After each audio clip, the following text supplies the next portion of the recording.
Good morning. This is the barn. Haven't really showcased this yet, but today's the day. I have to prep for a garage door that's going to be placed in this opening. As it stands right now, this barn is unsecure, meaning, if anybody were to walk on the property and felt like something inside belonged more to them more than it did to me, they could take it. This area is pretty safe. It doesn't seem like there's much for stragglers walking around and with leery eyes and doing things that they shouldn't be doing, but I've got a lot of shop tools and things that are important to me that cost a lot of money to replace, and so for under $2,000 I can get a garage door put in, and that's cheap insurance considering the replacement value of a lot of the items that I would have that could be taken. So let me show you the tools that will have to be on hand to get the job done. I've got my miter saw and my first piece of wood in place. That'll allow me to make some nice square cuts. Of course, I've got the air compressor with the nailing gun as the wood will be nailed into place. There's the additional boards that I will be using, another 2x6, a 2x12, and then there's a couple 2x4s hiding behind the 2x12 that you can't see. So the task here is I have to frame out the opening to be the size of the garage door, allowing for clearance.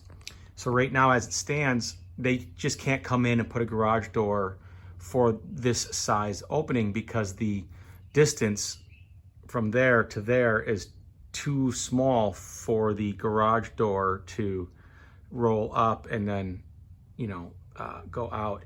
So it's a standard segmented garage door, the ones that you're very common with at, say, at your own home. So it's the kind that will go up like this and it's on tracks and it'll go around that way. So I need clearance up top to allow for those tracks and the garage door to work properly. So basically I'll be mounting the 2x6s up to, I think it's about 69.5 inches. And on top of that, we'll rest the 2x12, which will go across and create the new header for the garage door assembly, the garage door tracks.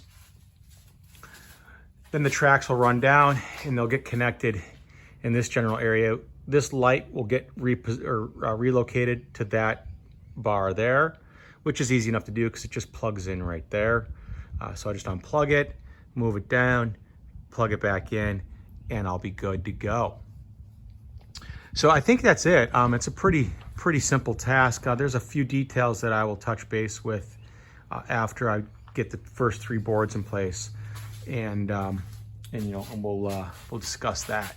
Oh, and then this tarp here, that's all I have right now for weather protection and things of that nature. So it's just, the tarp is just rolled up and being held in place. So obviously that comes down when the garage door goes in.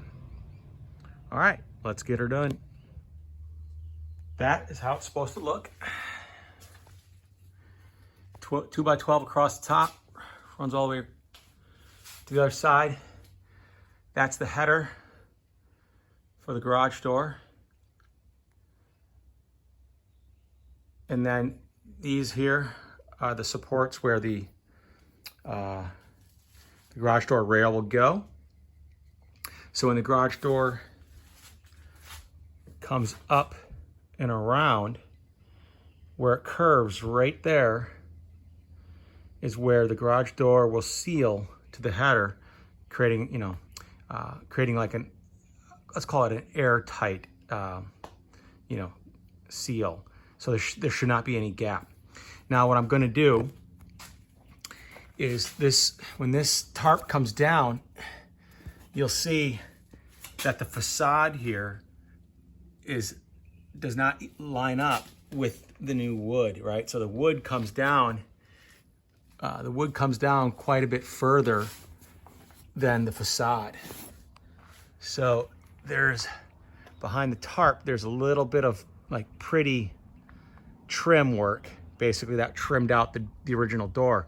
When I take the tarp down, that trim work will be higher than the wood sticking down.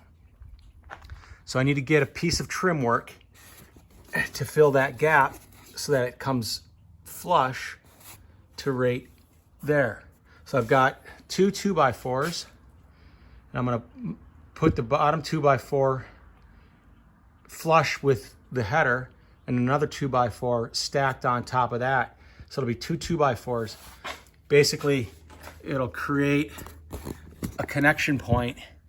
So I'll have two 2x4s about that tall, and I'll be able to nail my facade in to that, giving it a good anchor. All right, so that's my next step here to take care of. But so far it looks real good. They should have no problem installing that garage door. The header is absolutely level. I checked it with a level. Curiously, this wall is not level.